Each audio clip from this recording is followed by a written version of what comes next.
આર્યાના મનરેગા કૌભાંડમાં જેલમાં ગયેલા ટીડીઓ દર્શન પટેલનું મહેસાણામાં પણ કૌભાંડ સામે આવ્યું છે।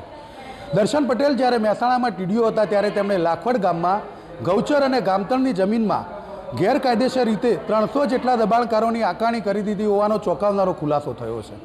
તો દર્શન પટેલે લાખવડ ગામની દબાણગ્રસ્ત સરકારી સર્વે નંબર 22 વાળી સરકારી જમીન ખુલ્લી થયા બાદ આ જમીનમાં શૈલેષ દેસાઈ નામના વ્યક્તિને ગેરકાયદેસર રસ્તો કાઢી આપ્યો હોવાનું પણ વિગત સામે આવી છે।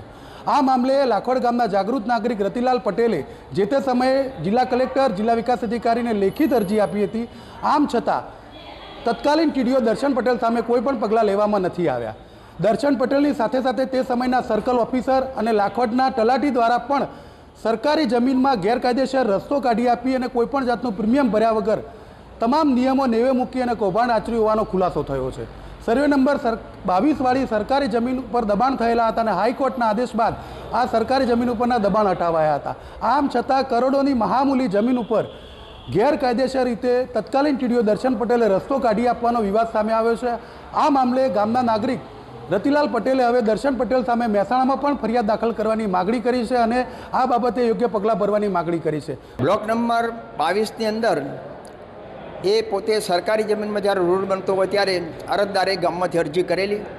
એ વખતે મને હુકમ દર્શન પટેલે ટીડીઓએ આપેલો અને મને હુકમની કોઈ સ્પષ્ટતા કરાવવાના સરકારશ્રીમાં ગ્રાન્ટ મંજૂર કરાવવાને એ જગ્યાની લોકેશનની પૈસા ભરાવવાને સીધો પાછો સ્ટે ઉઠાવી અને રોડ ગ્રામ પંચાયતે કરી દીધો હતો।